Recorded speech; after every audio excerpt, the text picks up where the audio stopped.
versículo 8 ao 10, é uma daquelas passagens muito valiosas e muito preciosas para nós que somos cristãos. Ela nos lembra, irmãos, da nossa condição antes de Cristo e da imensa necessidade que nós temos da graça de Deus. Porque a nossa salvação, aquilo que cantamos e agradecemos ao nosso Deus pelo que recebemos não por meio dos nossos méritos, mas por meio do favor imerecido do nosso Deus.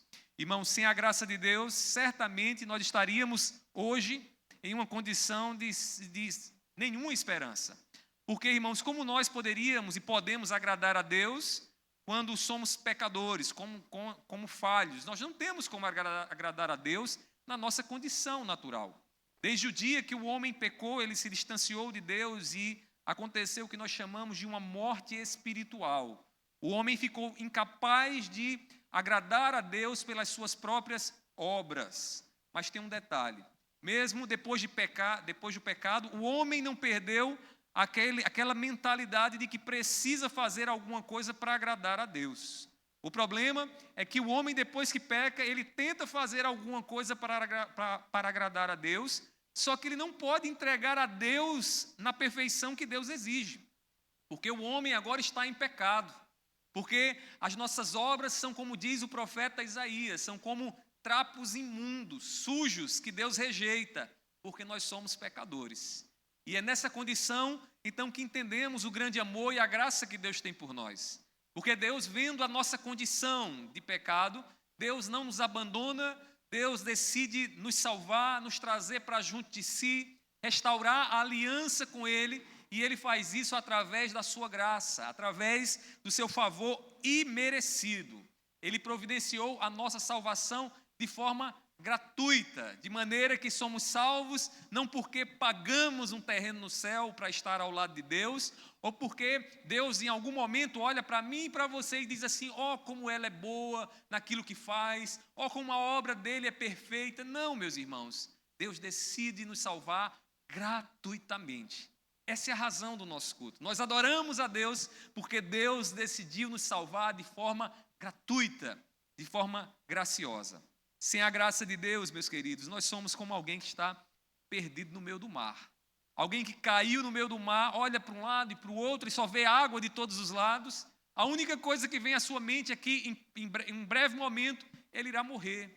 Ele irá ali afundar e a morte será o seu fim. Irmãos, quando nós estamos distante da graça de Deus, é assim a nossa condição. Olhamos para as nossas obras, olhamos para aquilo que esse mundo tem a oferecer e percebemos que nós não temos nenhum bote, nenhuma boia. Mas Deus do céu lança a boia para nós. Deus do céu lança o seu Filho para vir a essa terra, aqui tomar as nossas dores, tomar o nosso castigo, ser transpassados pelos nossos pecados, para que nós recebamos da parte de Deus a nossa salvação. A salvação que Deus trouxe para você e para mim, Ele deu gratuitamente através do seu Filho. É por isso que, como reformados que somos, afirmamos: sola gratia, somente a graça, somente por meio da obra de Cristo Jesus é que podemos ser salvos. Os reformadores e meus queridos irmãos, eles tinham como expressão da sua fé o sola gratia, que significa, é uma expressão latina que significa somente pela graça, e é algo que uma igreja genuinamente cristã e bíblica afirma. A Igreja Católica por muito tempo ensinou de que para que você fosse salvo, você teria que cumprir alguns sacramentos. Eram vários sacramentos que tinham que ser feitos e você permanecer na comunhão da igreja. Se você fizesse isso, então Deus não iria negar você. Imagina a cena que eles pensavam: chegar diante de Deus e dizer: Senhor, olha, eu fui batizado, né, eu fiz a crisma, fiz primeira comunhão, recebi a extrema-unção, então, Senhor, tu não pode me negar, né? Sabe qual é o problema disso, meus irmãos? É que quando nós confiamos nessas obras, nós rejeitamos a Jesus. Todas as vezes que alguém diz para você: olha, eu preciso melhorar para que Deus me aceite, para que eu seja salvo, você automaticamente rejeita Cristo Jesus. Às vezes na evangelização essa mentalidade aparece de forma muito evidente, porque as pessoas dizem assim: olha, um dia eu vou ser crente, mas eu preciso primeiro consertar algumas coisas. Por que as pessoas dizem isso? Porque na mentalidade adâmica que elas têm, Elas acreditam que vão conseguir agradar a Deus através daquilo que elas fazem. Logo, se elas deixarem de fazer algumas coisas, as portas dos céus se abrirão para elas e elas entrarão na glória de Deus. Só que isso é ilusão, meus irmãos. É ilusão porque Deus é justo e Deus não aceita o pecado na sua presença. Para que nós estejamos na presença de Deus, é necessário que os nossos pecados eles sejam castigados. E sabe como foi que Deus fez isso? Deus não espera para castigar em você, Deus castigou em Cristo Jesus. E Ele fez isso de forma gratuita. Ele fez isso pela graça. É por isso que nós afirmamos sola gratia, somente pela graça é que somos salvos. Meus irmãos, eles acreditavam que não é possível ser um cristão bíblico, os reformados, e rejeitar a salvação somente pela graça. Às vezes a gente encontra irmãos de outras denominações, de outras igrejas, mas existe entre nós uma compreensão comum. Você pode ser de qualquer denominação. Se você entender os 5 pilares, somente a fé, somente Cristo, somente a graça de Deus, somente a Deus toda a glória. Meus queridos irmãos, isso é uma afirmação dos pilares que sustenta a nossa fé. Se alguém diz que é crente e é bíblico, mas ele não crê que Jesus lhe trouxe a salvação, que a salvação depende do suor dele, daquilo que ele faz, ele não entendeu a Bíblia ainda. Ele não entendeu o Evangelho. Ele ainda está numa condição em que é uma condição que o certamente levará à morte eterna, à separação eterna de Deus. E esse texto que nós acabamos de ler aqui, meus irmãos, ele traz essa preciosa mensagem para nós, que a salvação é pela graça, que é por meio do favor de Deus que Deus nos chama para junto dele, que é por meio do favor dele que Deus nos torna filhos dele. Eu queria que você entendesse o contexto aqui dessas palavras que Paulo acaba de escrever. Meus irmãos, no capítulo 2, do versículo 1 ao versículo 3, Paulo ele vai mostrar a condição do homem antes de Cristo. Paulo vai dizer qual é a condição daqueles que ainda não têm a sua fé em Cristo. E talvez seja a sua condição. Talvez você que está aqui nessa noite, ou que está nos acompanhando nas redes sociais, talvez seja essa a sua condição. Você ainda não tem a sua fé em Cristo. Você talvez já até ouviu falar de que você precisa confiar em Cristo Jesus, mas você ainda não tem. E Paulo ele vai nos mostrar, através das Escrituras, qual é a condição do homem sem Cristo. Paulo ele descreve, irmãos, que todos estavam mortos em suas transgressões. Veja o que ele diz no versículo 1. Ele lhes deu vida quando vocês estavam mortos em suas transgressões e pecado. Qual é a condição do homem antes da fé? Morto. Você já foi num velório e você já viu que lá no velório, se você chegar junto do defunto e perguntar a ele, acorda, o que você está fazendo aí? Ele não vai responder. Ele não tem vida nele. Ele não é capaz de interagir com você. O homem, quando está sem Cristo Jesus, no seu relacionamento com Deus, ele está como um defunto. Ele não pode reagir a Deus. Ele não pode, ele está morto, ele está afastado de Deus. E Paulo está mostrando que era assim que nós vivíamos antes de colocar a nossa fé em Cristo Jesus. Viviam sob o domínio do príncipe das potestades do ar. E aqui é uma referência ao próprio diabo, a Satanás, e rege o pensamento para distante de Deus. Meus irmãos, mas Paulo continua então no versículo 4 a 5, mostrando a intervenção da graça de Deus. Em sua graça, grande misericórdia, Deus, ele deu vida aos crentes juntamente com Cristo. Agora veja o que diz o versículo 5.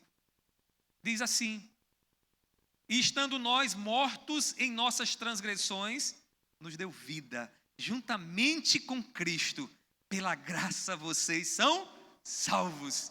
Meus queridos irmãos, antes de Cristo estávamos mortos, mas agora com a nossa confiança posta em Cristo, nós temos vida. E o que é que isso significa, meus irmãos? Que você hoje pode falar com Deus, que Deus olha para você e não te rejeita mais, que uma vez que você está em Cristo Jesus, você agora é recebido e recebida por Deus, não como uma criatura, mas como agora filho dele, filho querido dele. Meus queridos irmãos, o homem sem Deus, sem a graça de Deus, ele está morto. E não há um meio termo. Não há um pé na vida e um pé na morte. Ou você está morto, ou você está vivo. Ou você está em paz com Deus, ou você está em inimizade contra Deus. Meus irmãos, Paulo escreve aqui essas palavras para uma comunidade de judeus e gentios que acreditavam piamente de que através daquilo que eles faziam, Deus se agradaria deles. Os judeus acreditavam que, observando as obras da lei, o que a lei ordena para fazer, Deus certamente se agradaria deles. Só que tem um detalhe, irmãos, a lei não salva. Quando a gente lê lá os 10 mandamentos, tem lá, né? Não terás outros deuses diante de mim, não farás para ti imagens de escultura. E aí vem os demais, né? Quando a gente observa aquilo ali, e se a gente tenta viver aquilo ali perfeitamente, a gente vai perceber uma coisa, que aquilo só vai revelar o quê? A nossa pecaminosidade. Porque nós podemos até passar alguns dias, né, sem quebrar algum daqueles pecados, um daqueles mandamentos que já é difícil, mas, irmãos, nós não permaneceremos perfeitos de forma alguma, quebraremos. E Tiago diz que quando nós quebramos um, nós quebramos todos os demais.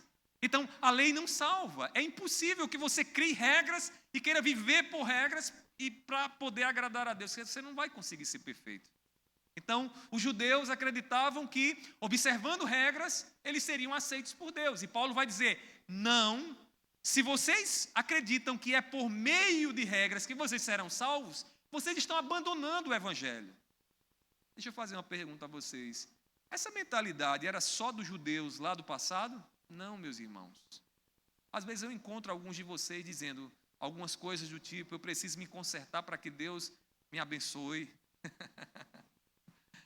Eu preciso fazer isso ou aquilo outro para que a minha vida vá bem, para que meus negócios prosperem.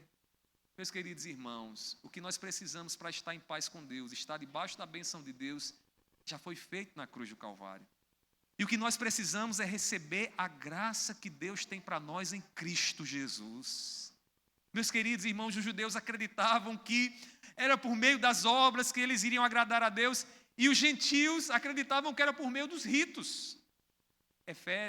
Éfeso, que era o lugar para onde Paulo enviou essa carta, havia naquele lugar um grande templo chamado Templo da deusa Artemis ou Diana. E aquele povo era extremamente idólatra, irmãos. E na sua idolatria eles confiavam em vários ritos que acreditavam que uma vez cumprindo aqueles ritos, os gentios, o seu Deus iria receber eles. E eles traziam essa mesma mentalidade, muitas vezes, para a fé. E acreditavam que para se relacionar com Deus, o que é que eles precisavam fazer? Fazer repetições, fazer ritos para que Deus os aceitasse.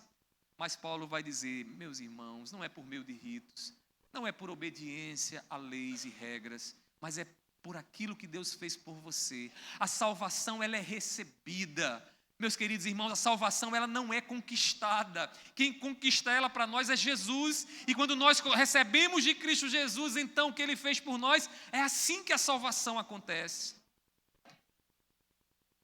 Sendo assim, nós somos ensinados aqui, meus queridos irmãos, que a graça de Deus, ela nos salva e nos capacita para viver a vontade de Deus. E é essa verdade que eu gostaria que você carregasse no seu coração nessa noite. Deus, pela sua graça, nos salva e nos capacita para viver para Ele. Mas antes de nós irmos para os finalmente da mensagem nessa noite, eu gostaria de chamar a sua atenção para algumas verdades que Paulo aqui coloca para nós nesse texto que nós acabamos de ler. E eu queria destacá-las. Abra o seu coração e abra a sua mente. Primeira delas, meus irmãos, a graça é o fundamento da nossa salvação. A primeira verdade que Paulo nos traz aqui, acerca da graça que Deus nos dá para vivermos e para sermos salvos, é que a graça é o fundamento da salvação. Imagine você construir um grande edifício e você não se preocupar com a base, com o fundamento. O que é que vai acontecer? Vai cair. Porque a base tem um papel fundamental no edifício. Qual é o papel da base? Da sustentação. Da sustentação. Uma boa base garante que as paredes permanecerão de pé. Uma base mal feita vai prejudicar o edifício. As paredes não vão ficar de pé, elas vão cair.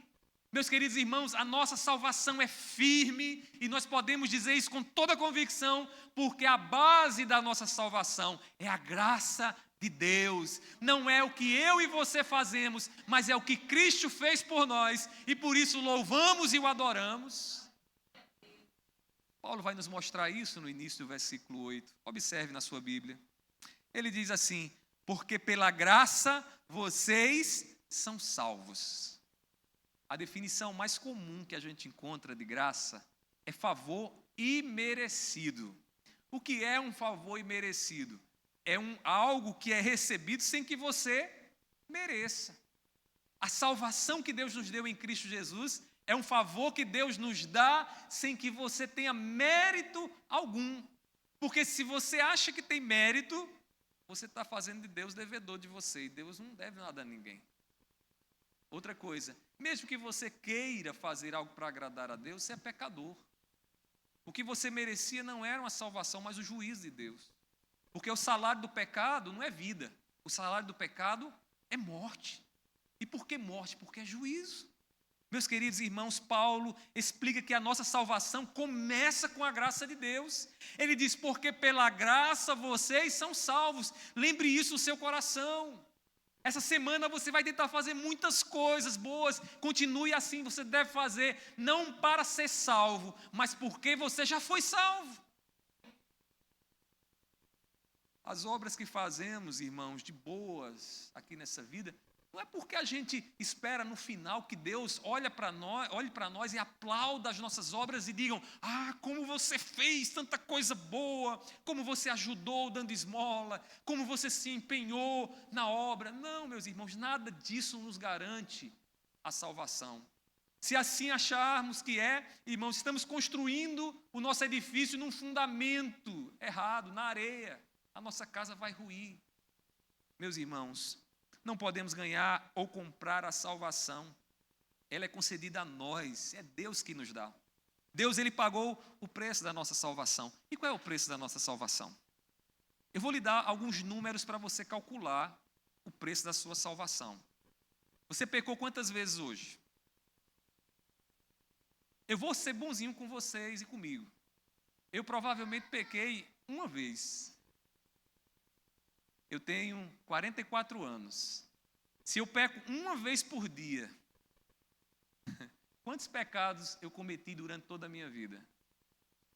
Um bocado, né, irmãos? Agora deixa eu colocar um plus nessa conta. A palavra do Senhor diz que o salário do pecado é a morte. Um pecado que você comete, você deveria morrer. Pastor, mas isso não é justo. Se é um pecado, deveria ser só um castigo. Só que tem um detalhe. Deus é o Criador do universo. Deus é infinito. E um pecado cometido contra o Deus infinito merece uma retribuição justa infinita. Mas como é que Deus vai castigar um pecado infinitamente? Para nós só existe uma maneira, tirando a sua vida. Sabe quantas vidas você precisaria? Se você pecasse uma vez por dia, no ano você precisaria ter 365 vidas para oferecer a Deus e não mais existir a justiça de Deus ser satisfeita. Você está entendendo, irmãos, o preço que foi pago por você? Ele não viu só um pecado seu. Você pecou em ações, em pensamentos, em palavras, e Deus tomou sobre si o castigo que você merecia, o castigo infinito na cruz do Calvário. Ali era o próprio Deus, o Deus perfeito, a ovelha imaculada, que estava diante dos seus tosqueadores, muda, levando sobre si o castigo que era nosso, irmãos. E o que é aquilo ali, irmãos, senão a graça de Deus que nos capacita a viver e a cantar a salvação que recebemos da parte dEle. Meus irmãos, a nossa salvação está fundamentada na graça de Deus, no favor imerecido que Ele nos deu.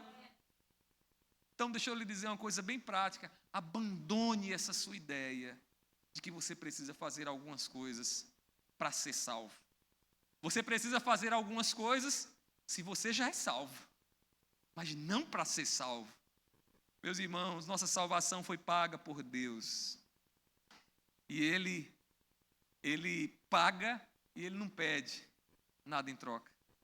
Ele não paga e faz como aquele credor que diz assim, ó, eu te emprestei aí, agora tu vai ter que pagar. Ele não faz isso.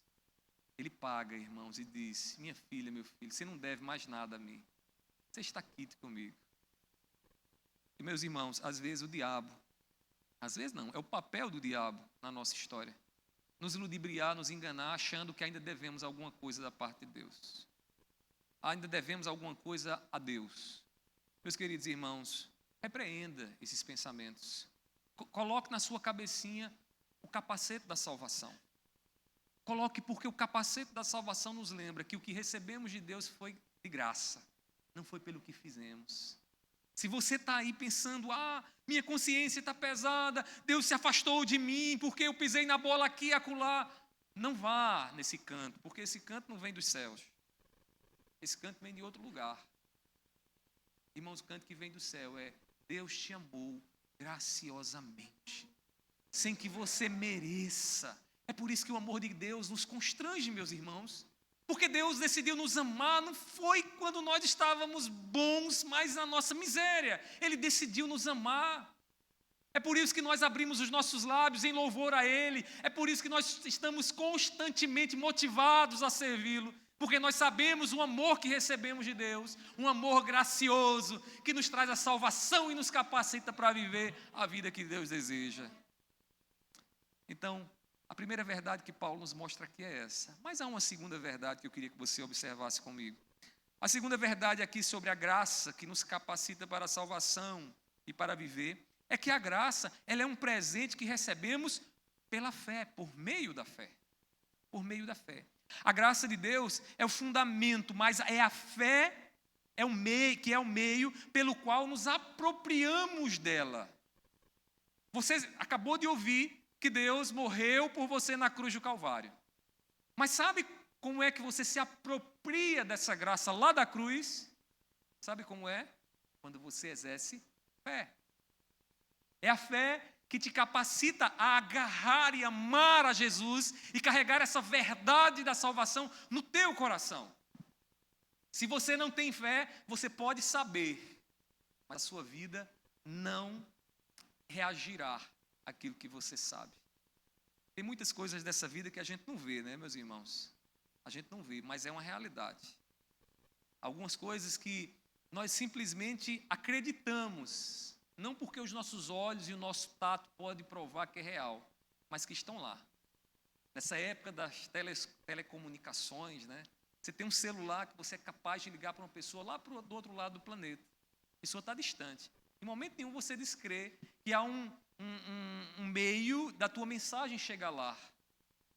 Isso é invisível. E você tem fé nisso a ponto de você pegar seu celular e começar a discar e você sabe que essa mensagem vai chegar lá. Por quê? Porque você está crendo que os teus olhos não estão vendo. A sua vida reage a essa certeza que você tem. A fé, segundo a palavra de Deus, é a certeza nas coisas que nós não vemos. A fé, meus irmãos, é ter a convicção de que o que Cristo fez para nós é uma realidade. E uma vez que Cristo fez o que Ele fez por nós, a nossa vida reage de uma forma diferente. Era isso. É viver com a certeza de que nós estamos diante do trono da graça de Deus e ninguém pode nos afastar. Mas já percebeu quando a nossa fé fraqueja? Como a gente começa a duvidar dessas coisas? Como a gente começa a dizer assim, pai, será que isso não é uma mentira? Será que isso realmente existe? Meus queridos irmãos, nós só podemos nos apropriar da graça de Deus por meio da fé. Paulo diz na continuação, porque pela graça vocês são salvos mediante a fé. É por meio da fé. É a fé que nos dá condições de ir até o Calvário e nos apropriar daquilo que Cristo fez por nós. Sem fé, você vai tomar consciência de algumas informações. Jesus morreu, foi uma forma difícil, dura que ele sofreu, mas nada disso vai modificar a tua vida. Deixa eu dizer o que é fé para vocês. Fé, irmãos, é aquilo que acontece quando na vida a gente passa por alguns vendavais, o nosso barco começa a agitar de um lado e para o outro, e todo mundo ao nosso redor fica apavorado e diz assim, nós vamos morrer, vai tudo se acabar. Mas aí você faz o quê? Você diz, não, Jesus está no meu barco. E ao invés de ficar apavorado como os demais, você vai descansar. Você dorme o sono do justo. Você diz assim, eu deito e logo pego no sono, porque tu estás comigo, Senhor. É o Senhor quem deita ao seu lado. É o Senhor quem está ao lado da sua cama. Ali com o seu travesseiro. O Senhor está lá. Enche o teu coração com essa convicção. Isso é fé, meus irmãos. Uma fé posta naquilo que Deus nos promete. Uma fé que nos garante a realidade do que os meus olhos não veem, mas é real. Nós precisamos pedir, Senhor, aumenta a minha fé, para que mesmo que eu esteja só, eu estou contigo. As pessoas podem estar longe, mas o Senhor está com você. Meus queridos irmãos, fé é uma resposta à graça de Deus, uma dependência absoluta da provisão que Deus tem para a nossa salvação. Fé é olhar para a cruz e dizer, Senhor, aquela morte não foi só a tua morte, foi a minha morte também. A fé é a confiança para nos apropriar daquilo que nós não vemos. Assim como confiamos que não morreremos agora porque o ar está aí. Você está vendo o ar? Está vendo o ar? Você não está vendo, né? Aí você não tem temor de que vai lhe faltar ar. Sabe por quê? Porque você está fazendo um exercício de fé. Você não está vendo, mas você está se apropriando, você está vivendo. Você está reagindo a essa realidade da sua vida. A fé, irmãos, é isso. A fé abre os nossos olhos para entender que coisas espirituais estão acontecendo, que o diabo vive ao nosso derredor buscando uma brecha, mas que temos o Senhor ao nosso lado, que Deus nos capacita e nos reveste com a sua armadura para enfrentar o inimigo. Fé. Fé. Mas quando a fé, irmãos, ela se esvai, o coração fica agitado. Quando os discípulos estavam no barco com Jesus, e as ondas começaram a bater no barco, eles olharam para Jesus e disseram, mestre, não se te dá que morramos? Ou seja, tu estás a dormir, nós estamos aqui a naufragar. Tu não estás vendo que a gente vai morrer? Sabe o que é que Jesus responde a eles? Homens de pequena fé. Homens de pequena fé. Às vezes nós estamos assim, irmãos, porque nós estamos sendo tratados por Deus, e o amadurecimento requer um tempo. Às vezes nós estamos no meio do vendaval, o barco agitado, e a gente descrê que Deus está conosco. A gente não goza e não experimenta a realidade de que Deus está conosco. Mas eu queria que você nessa noite pedisse forças a Deus, porque o Espírito Santo está aqui para aperfeiçoar, para te fortalecer, para que você não venha desfalecer.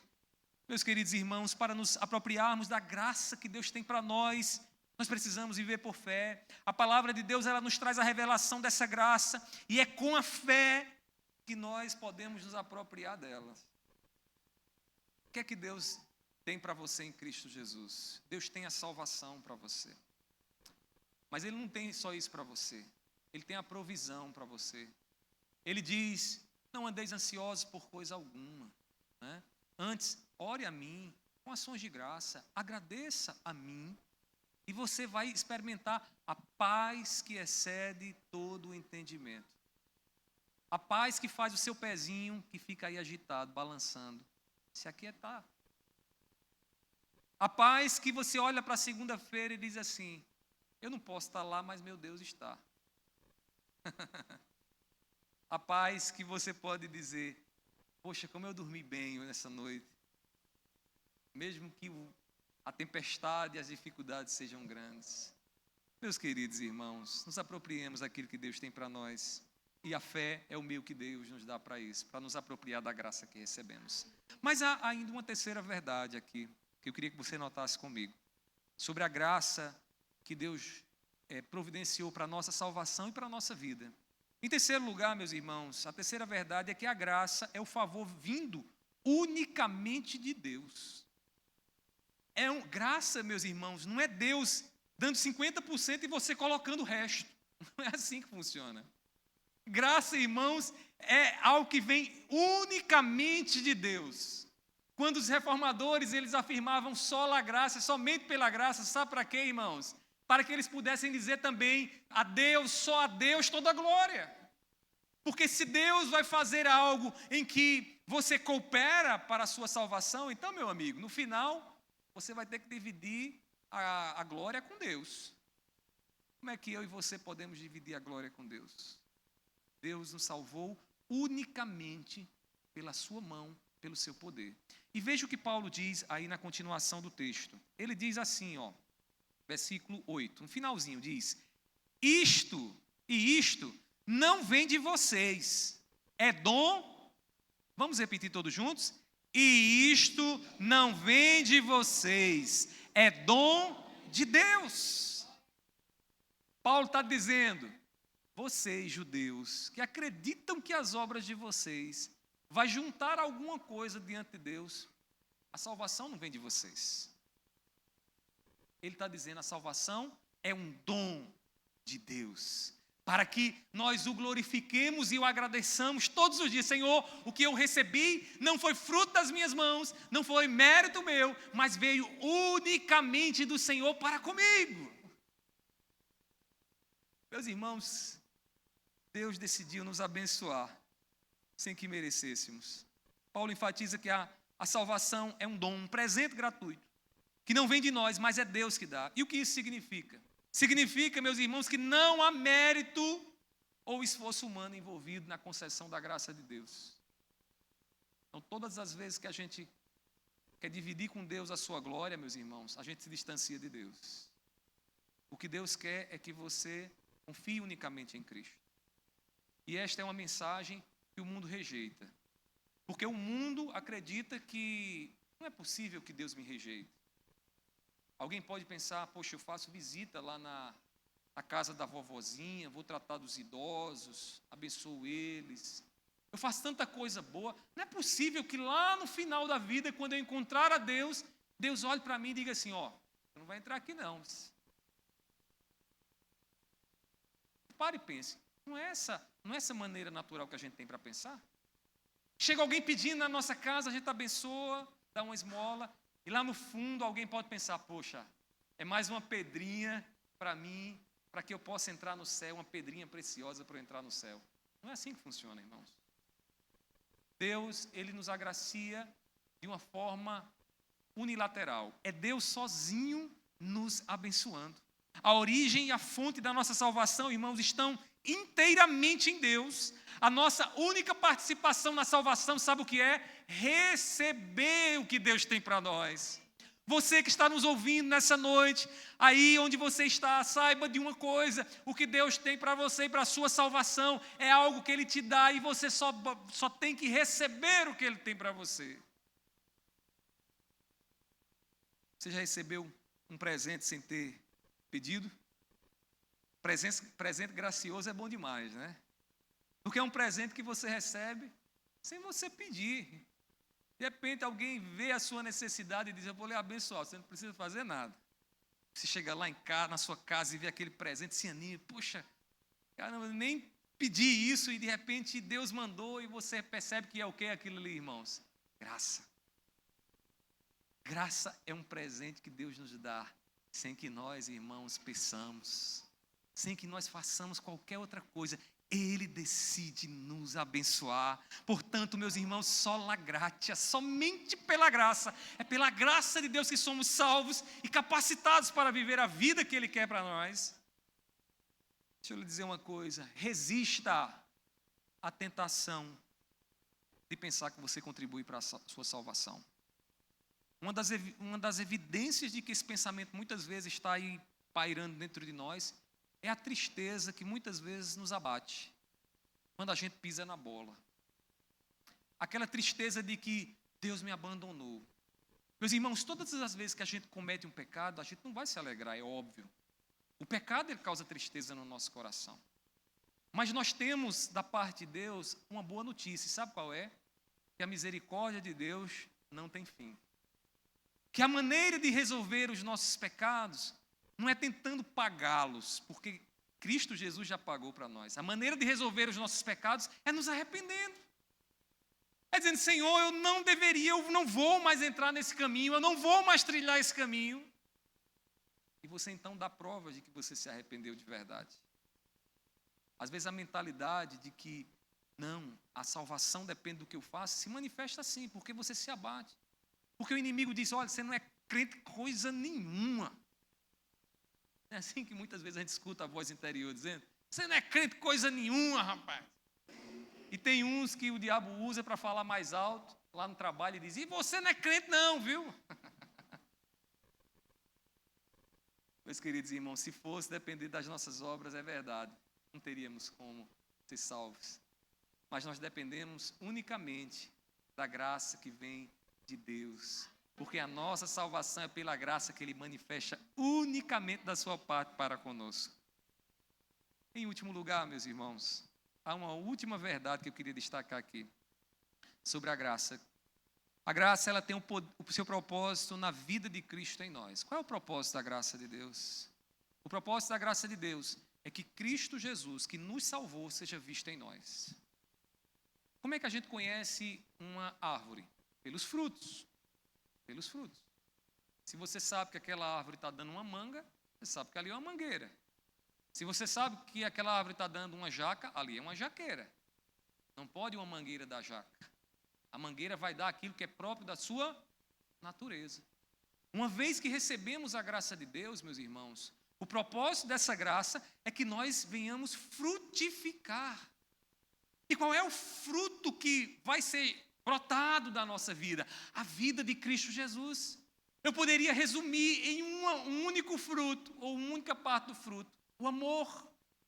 Irmãos, quando o amor de Cristo é vivido em nós, por meio de nós, o propósito da graça, irmãos, é alcançado. Deus nos salvou em Cristo Jesus para que aquilo que Jesus viveu, nós possamos viver em nossa vida diária. Veja o que Paulo diz na continuação, no versículo 9 e 10. Ele diz assim, não de obras, para que ninguém se glorie. Claro, toda glória é de Deus. E é de Deus porque a salvação vem unicamente dele. E na continuação ele diz, versículo 10, pois somos feitura dele, criados em Cristo Jesus para as boas obras, as quais Deus de antemão preparou para que andássemos nela. Observe o que ele diz aqui, ele diz assim, ó, criados em Cristo Jesus para boas obras. A graça que te alcançou, meu irmão e minha irmã, é para que a vida de Jesus seja vista em você. É para que lá no seu trabalho, os seus pares, os seus patrões, os seus empregados vejam Cristo em você. Para que o bom testemunho do amor de Cristo, da misericórdia, da alegria, da mansidão dele, seja visto em você. Este é o fruto que o Espírito gera naqueles que foram alcançados pela graça. Mas, meus irmãos, como pedir fruto de quem não é árvore? Quem não é árvore frutífera? Meus irmãos, Paulo diz que fomos criados em Cristo Jesus para boas obras. E o que isso significa? Que a salvação, além de nos livrar da condenação, ela nos transforma para uma nova vida. Uma vez que fomos alcançados pela graça, não tem como a gente permanecer do mesmo jeito. Ah, pastor, tem uma música, eu já ouvi os crentes mais antigos dizendo, né, que era Gabriela. E nessa música dizia na letra que ele ia ser assim, nasceu assim e ia morrer assim. Às vezes tem um crente Gabriela, que diz, eu nasci assim e vou morrer assim. Não entendeu nada do que é a salvação. A graça nos alcança para nos transformar. Paulo diz que a nossa mente ela é renovada. A palavra do Senhor fala de um processo de santificação, onde o que eu sou hoje é algo um pouco melhor do que eu fui ontem. Eu estou num processo de amadurecimento. O fruto de Cristo é dado através de mim, porque eu fui alcançado pela graça, eu fui salvo. E a certeza dessa salvação não é porque eu digo eu vou ser salvo, é porque eu posso ver o fruto. Você pode ver o fruto de Cristo em mim. E se o fruto de Cristo não aparece em mim, você e eu precisamos questionar, será que realmente eu fui alcançado pela graça? Eu sei que às vezes a gente diz assim, a gente não pode dizer quem é salvo e quem não é, verdade. Você não tem condições de saber aquilo que está lá no coração, você não sonda. Mas eu vou lhe dizer uma coisa, o fruto você pode ver. Você pode ver o fruto. E se o fruto que você está vendo não é o fruto de Cristo, é o fruto da carne, é o fruto do diabo, é o fruto de Satanás, né? A gente tem que orar para que a pessoa se converta, para que a pessoa seja salva. Meus queridos irmãos, nós somos feitura de Deus, uma criação especial, feita para refletir o caráter de Cristo. As boas obras, elas são resultados de sermos salvos e não para sermos salvos. Entenda bem isso. Elas demonstram a nova vida que Deus colocou em nós, não para que sejamos salvos no fim das contas, mas porque já fomos salvos. Assim como uma árvore frutífera que dá o seu fruto porque é árvore e não para se tornar árvore, né? O crente, ele dá frutos porque foi salvo em Cristo Jesus. Sabe por que eu posso esperar de vocês e vocês podem esperar de mim o caráter de Cristo? Porque nós fomos alcançados pela graça. Não porque nós vamos ser salvos se fizermos isso ou não. Deus, ele nos planejou para vivermos na prática das boas obras, como um reflexo da vida de Cristo em nós. Então devemos nos perguntar, meus irmãos, nessa noite, nossas atitudes e ações refletem a obra de Cristo Jesus? Só você pode responder isso. Se bem que seu cônjuge também pode ver muita coisa, né? Sua esposa, seu esposo, seus filhos. Mas responda ao seu coração. Suas atitudes correspondem às atitudes de Cristo Jesus? Se você pode dizer, pastor, sim, você está dando sinais da graça de Deus na sua vida. Você pode dizer, a graça me alcançou, Cristo me alcançou. Mas se você diz, não, ainda não, eu quero lhe dizer uma coisa.